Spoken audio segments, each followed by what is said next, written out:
about a week and a half of doing the Spanish practice, I'm trying to start to think of different ways that I can get my studying in. Working through songs, maybe some singing. I have done that in the past, and it borders more on memorization rather than understanding, so I want to be a little careful there. Also writing. I really, really, really want to write something, and I think I'm going to start that probably next week with the goal of writing like maybe a 500-page essay, word essay, good lord, 500-word essay on the episodes of Money Heist that I've seen so far. It all connects, right? So definitely music and writing. I think that's where I want to try to go from here. And that'll cover a lot of my goals that I want to be able to grow a lot from there to where I'm at 100 hours, where we do a kind of checkup. So getting that writing down and getting that understanding songs down, and we'll try to go through more as we move along in the series, but really we've hit a lot of the watching the show, we'll hit a lot of listening to music and writing.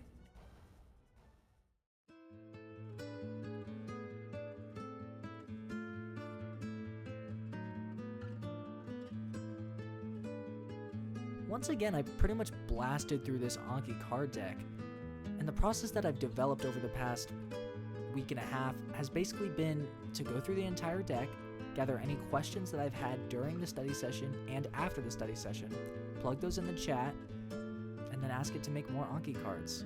This is a pretty much infinite process, as I have yet to come out of a study session without more questions than I went into it with. And if you don't have any more questions, just listen to some Spanish. You'll get some questions. Eyes question. This is the connection backslash group. Use K when it means that which you were just nice ideas. Once I start to find that my soul is draining of any enthusiasm for the study of Spanish, I try to switch over to something more fun, like the Spanish Netflix series, Money Heist, that I've been watching recently. I kind of just do it on vibes of when I'm feeling burnt out, but it may be beneficial to try a more structured approach in the future. Now, why have you brought? Brought is now. Why have you brought me here? As you can see, I am getting very enthusiastic, and I can't wait to continue on tomorrow. So, the past couple days of Anki have really been focused on these basic verb conjugations and grammar, stuff like ser and estar. I found that while learning the vocab of the language is very important, to gain a true understanding of the language, you need to familiarize yourself with the grammar.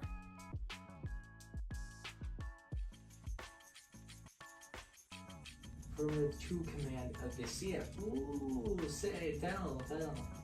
And a martial arts gym. So what he's saying. Martial arts student, yeah. Now, some of these phrases that are coming up in this series that I'm watching are not things that I'm going to be using probably ever.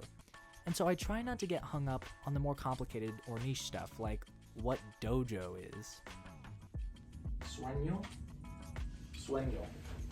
So, soñar. So what is soñar?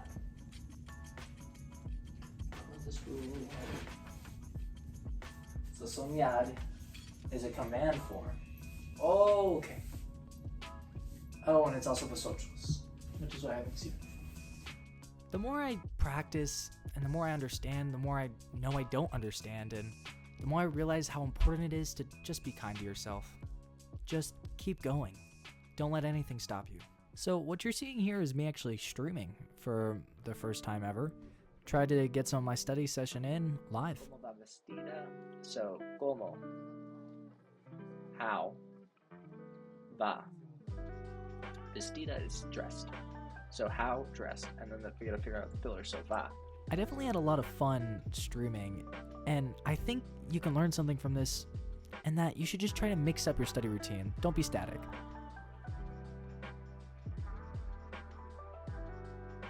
Yeah, let's do a big stretch. Holy cow. You know, sometimes when you do that big stretch, you feel like you're about to pass out after it, but then you don't. Yet again, we're going through that iterative process of getting more questions, putting them into Anki, doing all my cards, and making more cards. I again, here I'm making sure I'm not taking every part of the sentence, because that would just drive me insane and it would make it a lot less enjoyable. I'm just picking like one thing from each sentence to kind of learn. And I really think that's key. Try not to focus on all the ways that you don't understand. Try to hold on to and don't let go those little moments of understanding, because that is what's going to fuel your journey. Learning a language is not easy, and you're going to need all the motivation you can get. So this practice session was a little bit lower energy. I practically rolled out of bed and started recording. Riegio, to redo. Corso, course. Conseguido, continue.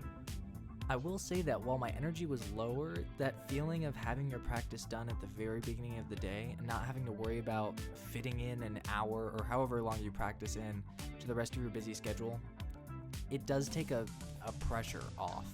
And it kind of makes the rest of your day feel breezy.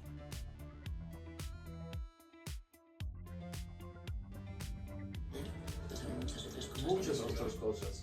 Okay, nari, so nari is for nobody, remember? That nobody remembers. So today we're starting the third episode, so we're not exactly flying through these episodes, but that's okay. We're trying to learn a new language, right?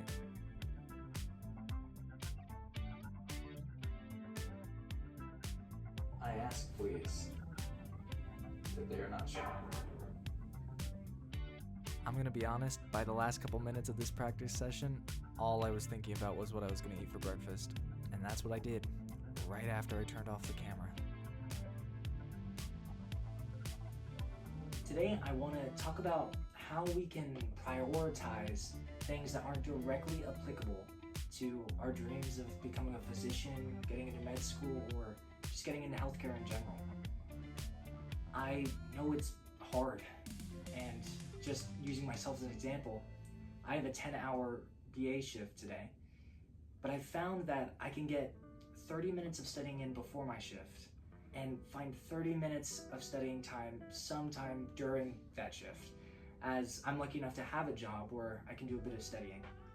I know that isn't for everybody. I know that everybody doesn't have that time, that luxury to be able to study on the job, or even that desire. I surely don't desire to do it. But I want to get better at Spanish, and that pushes me to do some things that I don't want to do. We are trying to do a bit of writing today.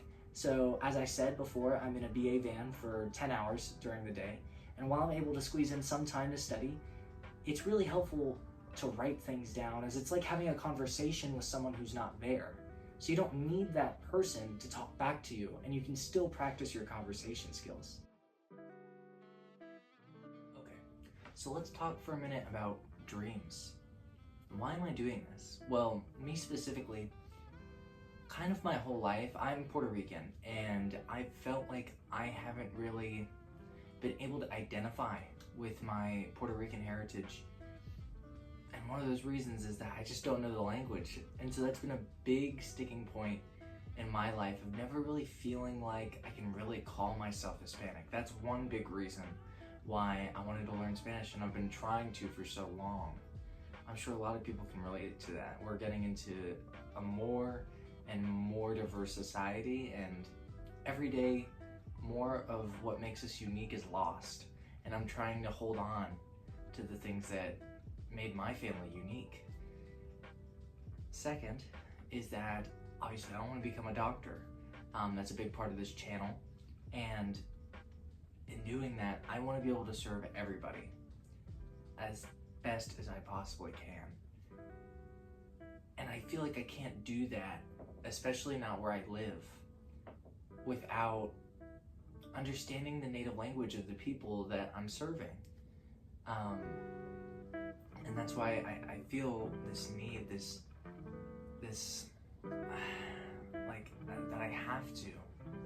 Because if I don't, then there's so many people that I won't be able to help.